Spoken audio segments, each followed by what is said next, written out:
जय श्री राम दोस्तों। हमारी आज की कहानी है बुढ़ापे का दर्द। किशनलाल जी अपने कमरे में अपनी पत्नी मालती जी के साथ बैठे हुए थे और रोजाना की तरह अपने कारोबार का हालचाल सुना रहे थे। तभी इतने में बड़ा बेटा आया और बोला, पिताजी जरा तिजोरी की चाबी तो दीजिए। अरे अरे, क्या हो गया? कुछ नहीं, बस 10,000 रुपये चाहिए थे। पिताजी, आपको तो पता है मेरी बाइक की रिपेयरिंग करानी थी। अच्छा ठीक है मालती, जरा चाबी तो देना। मालती जी अपनी कमर में से चाबी का गुच्छा निकाल कर दे देती हैं। बड़ा बेटा अभी जाता ही है कि इतने में छोटा बेटा आ जाता है। बाबूजी, बच्चों की स्कूल की और ट्यूशन की फीस भरनी है, 20,000 रुपये चाहिए, जरा दीजिए तो। मेरी तनख्वाह नहीं आई है अभी तक, जब आ जाएगी तो मैं आपको वापस दे दूंगा। पिताजी सब जानते थे, वे सब जानते थे कि दोनों बेटे क्या कर रहे हैं, लेकिन फिर भी यही सोचकर चुप हो जाते। क्या फर्क पड़ता है तो सब अपने बच्चों का ही। वैसे तो किशनलाल जी कभी मना नहीं करते थे तिजोरी की चाबी देने से, लेकिन कभी कभी कारण पूछ भी बैठते थे तो बच्चे कहते, क्या पिताजी, आपको तो हम पर विश्वास ही नहीं है। इस पर किशनलाल जी ठहाका लगाकर हंस देते। मालती जी मना भी करती रहती, परंतु किशनलाल जी नहीं मानते। अरे मालती, तुम तो जानती हो मेरे बच्चे मेरी जान हैं, लेकिन जी आपने बुढ़ापे के लिए भी तो। अरे भाग्यवान, बुढ़ापे की चिंता तुम क्यों करती हो? अपने दोनों बेटे बड़े होशियार हैं, बहुत प्यार करते हैं हमसे। जो संस्कार हमने अपने बच्चों को दिए हैं उनके रहते हमें कभी कोई दिक्कत नहीं आ सकती। मालती जी चुप रह जाती हैं, लेकिन मन ही मन कहे विचार चल रहे थे। सोचती, आप भी कितने भोले हैं। आज के जमाने में अपने लिए कुछ ना कुछ आवश्यक बचा कर रखना चाहिए। बेटे तो अपने हैं, लेकिन बहुएं वे तो पराए घर से आई हैं। और वैसे आपसे ज्यादा मैं बहुओं को अच्छे से जानती हूँ। यह सब विचार करते हुए मालती जी एक टक अपने पति को निहारे जा रही थी। इतने में किशनलाल जी ने चुटकी बजाते हुए उनकी विचार श्रृंखला को भंग कर दिया। मालती जी अपनी विचारों की दुनिया से बाहर आई। किशनलाल जी बोले, अरे भाग्यवान, कहाँ गुम हो गई? मेरी चाय का समय हो गया है, आज मिलेगी या खुद ही बना लूं? किशनलाल जी ने चुटकी बजाते हुए कहा तो मालती जी बोली, अरे आप क्यों चाय बनाओगे? मैं शंभू को आवाज दे देती हूँ, वो बना देगा। दरअसल मालती जी ने रसोई घर और घर के दूसरे कामों करने के लिए 18-19 साल का एक नौकर शंभू रखा हुआ था, ताकि बहुओं पर काम का बोझ न पड़े। और फिर इस उम्र में वे खुद भी तो ज्यादा काम नहीं कर सकती थी। मालती जी बोली, और वैसे भी चाय बनानी आती भी है आपको, जो खुद बनाओगे? श्रीमती जी, मुझे चैलेंज मत कीजिए, बहुत बढ़िया चाय बनाता हूँ मैं। चलो आज मैं तुम्हें चाय बनाकर ही पिलाता हूँ। कहते हुए किशनलाल जी रसोई घर में जाकर चाय बनाने लगे तो इतने में शंभू आ गया। अरे बाबूजी, मैं किस लिए हूँ, मैं चाय बना देता हूँ। अरे नहीं, आज की चाय मैं ही बनाऊंगा और तुम्हें भी पिलाऊंगा। कहते हुए किशनलाल जी चूल्हा जलाने लगे, साथ में अपनी पत्नी के लिए गाना भी गाने लगे। बाहर दोनों बहुएं अपनी हंसी बड़ी ही मुश्किल से रोक कर खड़ी हुई थी। शाम को मालती जी और किशनलाल जी रोज की तरह सैर सपाटा करने के लिए बाहर निकले। मालती जी अपने आप को बहुत ही भाग्यशाली महसूस कर रही थी कि उन्हें किशनलाल जी जैसा सुलझा हुआ इंसान मिला है। पर कहते हैं ना, कभी कभी अपने भाग्य को अपनी ही नजर लग जाती है। अभी थोड़ी ही दूर निकले ही थे कि देखा सामने से एक तेज गति की बाइक बेकाबू होकर उनकी तरफ ही आ रही थी। कुछ समझ पाते इससे पहले ही बाइक वाले ने उन दोनों को टक्कर मारकर बुरी तरह से घायल कर दिया।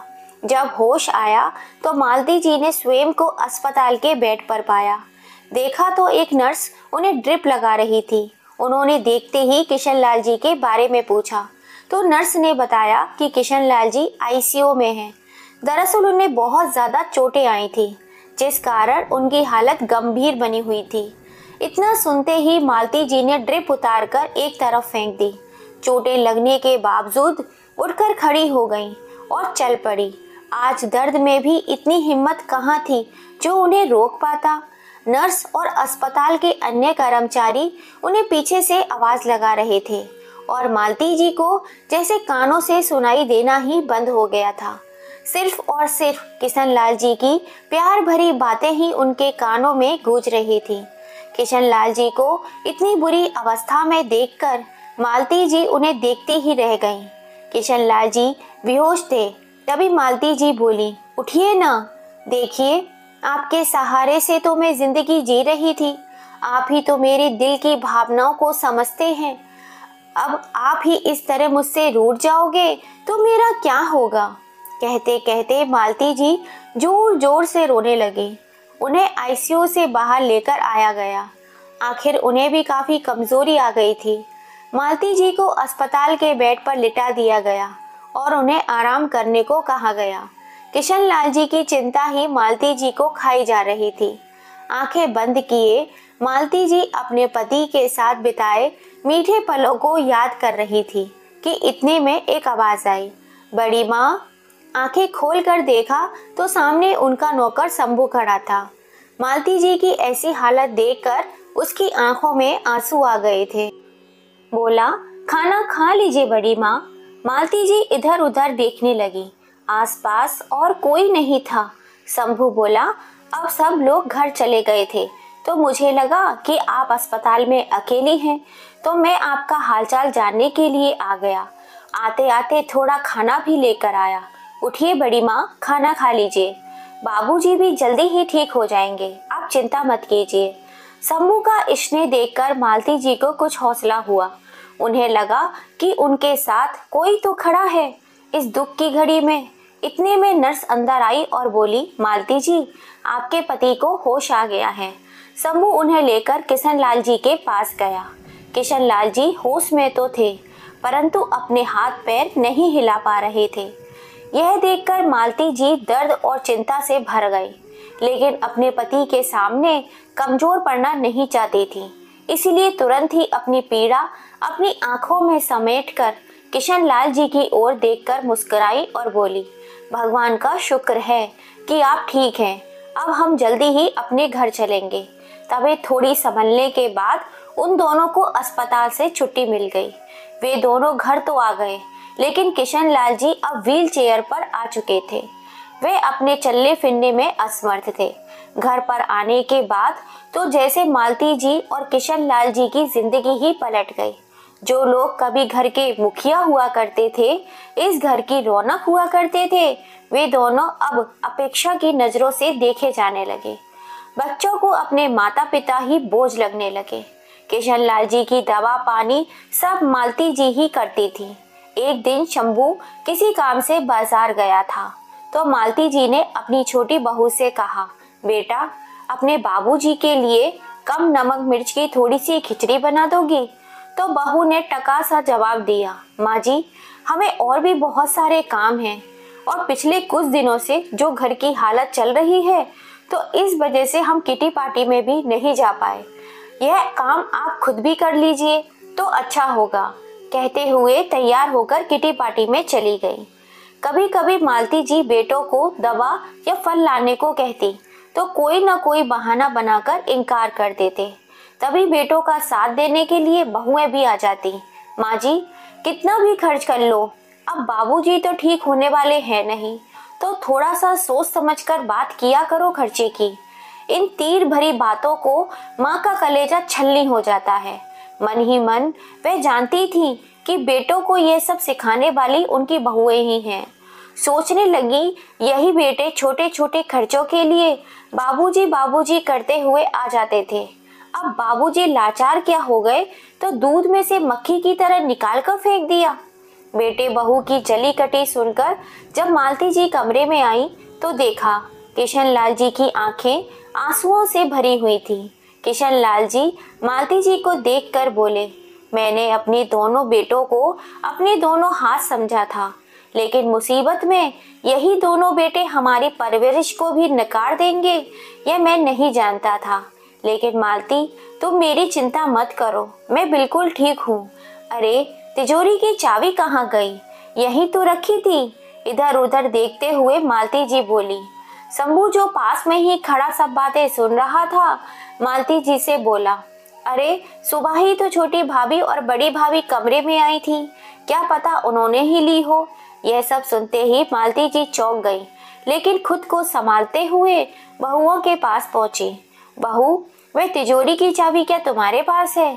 मालती जी थोड़ा सा सकुचाते हुए बोली, लेकिन बहुओं को तो जैसे तैयार ही खड़ी थी चिल्लाने को। माँ जी, आप तो पैसा लुटाने में ऐसे लगी हुई हैं जैसे कि पैसे पेड़ पर उग रहे हों। अब तो आपके पति की कमाई भी नहीं आ रही, इसलिए पैसों को कैसे बचाना है ये हम अच्छी तरह से जानते हैं। अब ये चाबी आपको नहीं मिलेगी। बहुओं के मुंह से ऐसी बातें सुनकर मालती जी आश्चर्यचकित रह गई। वह बात को बढ़ाना नहीं चाहती थी, इसलिए चुप करके अपने कमरे में लौट आई। अगले दिन मालती जी सब कुछ सोकर उठी तो देखा किशन लाल जी को थोड़ा बुखार था। जाकर बेटों से कहा, तुम्हारे बाबूजी को अस्पताल लेकर जाना है, बुखार लग रहा है और रूटीन चेकअप भी करवाना है, तो गाड़ी ले चलो। इतने में छोटे बेटे का जवाब था, गाड़ी में पेट्रोल नहीं है। आपको तो पता है घर में पैसों की कितनी तंगी चल रही है, ऊपर से बाबूजी सब काम धंधा छोड़कर घर पर बैठे हुए हैं। इतने में बड़ा बेटा भी आया और बोला, माँ आप समझती क्यों नहीं है, हम लोग नौकरी पेशा वाले हैं, इतना समय नहीं होता हमारे पास ये फालतू कामों के लिए। शंभू को बोलकर ऑटो बुला लीजिए और चली जाइए बाबूजी को लेकर। मालती जी अपमान का घूंट पिए चुपचाप खड़ी थी। उन्होंने उस समय कुछ बोलना उचित नहीं समझा। उतने में शंभू ने आवाज लगाई, आइए बड़ी माँ, मैं ऑटो बुलाकर ले आया हूँ। जाते हुए मालती जी ने शंभू से कहा, पर बेटा मेरे पास तो पैसे भी नहीं बचे दवा और फल लाने के लिए। मैंने पैसे उठा लिए हैं, मेरी तनख्वाह में से कुछ पैसे बचे हुए थे, पूरे हो जाएंगे। कहते हुए शंभू बाबूजी की व्हील चेयर को सरकाते हुए ले गया। कहने को तो शंभू नौकर था, लेकिन मालती जी और किशन लाल जी की सेवा उनके बच्चों से बढ़कर कर रहा था। ऑटो में मालती जी शंभू से कहने लगी, मुसीबत में जब अपनों ने ही पल्ला झाड़ लिया तब तुमने अपनों से भी ज्यादा ख्याल रखा। तब शंभू बोला, बड़ी माँ, बचपन से ही मेरे माँ बाप नहीं थे, मेरी दादी ने ही मुझे पाल पोस कर बड़ा किया, अब वो भी चल बसी है। मुझे तो आप दोनों में ही अपने माता पिता की परछाई नजर आती है।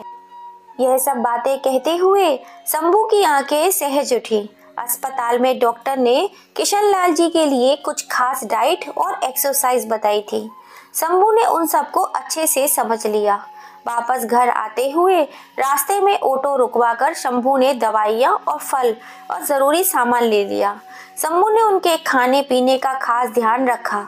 कुछ दिनों में ही बाबूजी ठीक होने लगे। जब तबीयत थोड़ी अच्छी हुई तो एक दिन बाबूजी ने अपने दोनों बेटों को हॉल में बुलाया। क्या हुआ बाबूजी, आपको तो कोई काम धंधा है नहीं और आप सारा दिन हमें ही परेशान किए रखते हो। दोनों बेटे चिल्लाते हुए अपने अपने कमरे से बाहर आए। सामने देखा तो चौंक गए। सामने सोफे पर माँ और बाबूजी एक साथ दो अनजान के शख्स के साथ बैठे हुए थे और किशन लाल जी के चेहरे पर गजब का आत्मविश्वास झलक रहा था।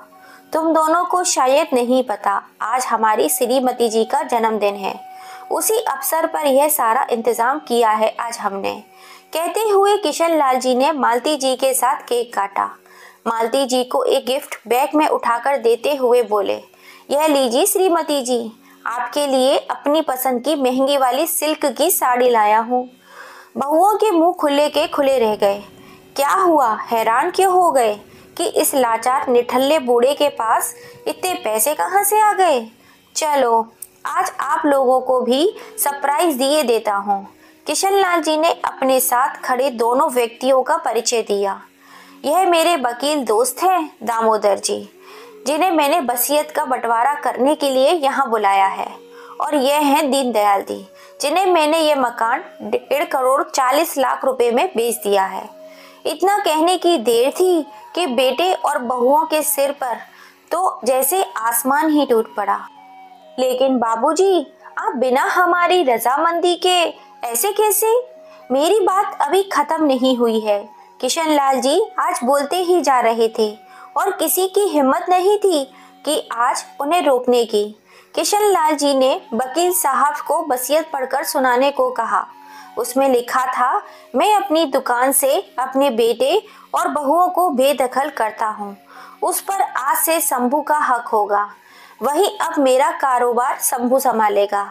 इस मकान को बेचने से जो पैसा आएगा उसका आधा हिस्सा मैं अपने पोते और पोतियों के नाम जमा कर दूंगा, जो कि उनके वयस्क होने के बाद उन्हें मिल जाएगा। और बाकी की आधी रकम में से एक छोटा सा मकान मैं खरीद रहा हूँ, जिसमें मैं, मेरी पत्नी और शंभू तीनों रहेंगे। और मेरे पोता पोती के लिए मेरे घर के दरवाजे हमेशा खुले रहेंगे। अब किशन लाल जी बोले, तुम लोगों के पास 10 दिन का समय है। अपने रहने का इंतजाम कहीं और कर लीजिए, क्योंकि 10 दिन के बाद इस घर पर दीनदयाल जी का हक होगा। मैं अभी इसी भ्रम में था कि मेरे दोनों बेटे हैं जो बहुत ही होनहार हैं, परंतु क्या सचमुच मेरे दोनों बेटे मेरे अपने हैं? यहाँ सब अपने अपने स्वार्थ में जी रहे हैं। मैं तो मिथ्या भ्रम में पड़कर खुश हो रहा था कि यहाँ सब मेरे अपने हैं। शुक्र है मालिक का जो हमें ऐसा दुख दिखाया, जिसके कारण मुझे दुनिया की असलियत साफ साफ दिखाई देने लगी।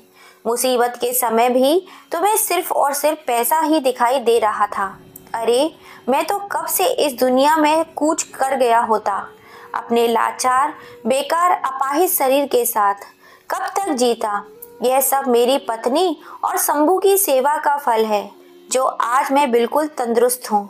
असल में बेटे का फर्ज तो सिर्फ शंभू ने ही निभाया है। पिताजी, वे नौकर है और उसे नौकर की जगह पर ही रखिए। हम आपके बेटे हैं, बड़े बेटे ने कहा तो किशन लाल जी बोले, बंधी हुई तनख्वाह के अलावा दिया ही क्या है मैंने इसे, लेकिन इसने तो जीवन दान दिया है मुझे। मेरी और मेरी पत्नी की बुढ़ापे की लाठी बना है। अब तो दोनों बहुएं माँ जी के चरणों में गिर पड़ी और बोली, हमसे बहुत बड़ी गलती हो गई माँ जी, आप ही कुछ समझाइए ना बाबूजी को। हम लोग आपके ही तो बच्चे हैं, और फिर रिश्तेदार क्या बोलेंगे, यह भी तो जरा सोचिए। बहुओं को माँ जी से कुछ उम्मीद थी, लेकिन मालती जी उनकी उम्मीद पर पानी फेरते हुए बोली, यह बात तब याद क्यों नहीं आई थी जब तुम लोगों के सामने लाचार होकर मैं तुम्हारे बाबूजी की जिंदगी की भीख मांग रही थी। और फिर रिश्तेदार जो कहेंगे सो कहेंगे, मुझे उनकी कोई चिंता नहीं है। तुम अपना सामान बांधने की तैयारी करो। माँ और पिताजी की हिम्मत देखकर आज दोनों बेटे और बहुएं भी भौचक्के रह गए। शायद उन्हें अपने कानों पर यकीन नहीं हुआ। वह लोग बहुत गिड़गिड़ाने लगे, लेकिन अंत में वही हुआ जो वसीयत में किशन लाल जी ने लिखा था। बेटे और बहुओं को अपने किरकिए की सजा और सबक दोनों मिल चुके थे। दोस्तों, अपने बेटे और बहुओं को सबक सिखाने के लिए किशन लाल जी ने जो ठोस निर्णय लिया, क्या वो सही था या गलत? अपनी राय हमें कमेंट करके ज़रूर बताइएगा। कहानी पसंद आई हो तो ज़्यादा से ज़्यादा इसे शेयर कीजिएगा। लाइक एंड सब्सक्राइब नहीं किया है तो जल्दी से कर लीजिए। फिर मिलेंगे। जय श्री राम।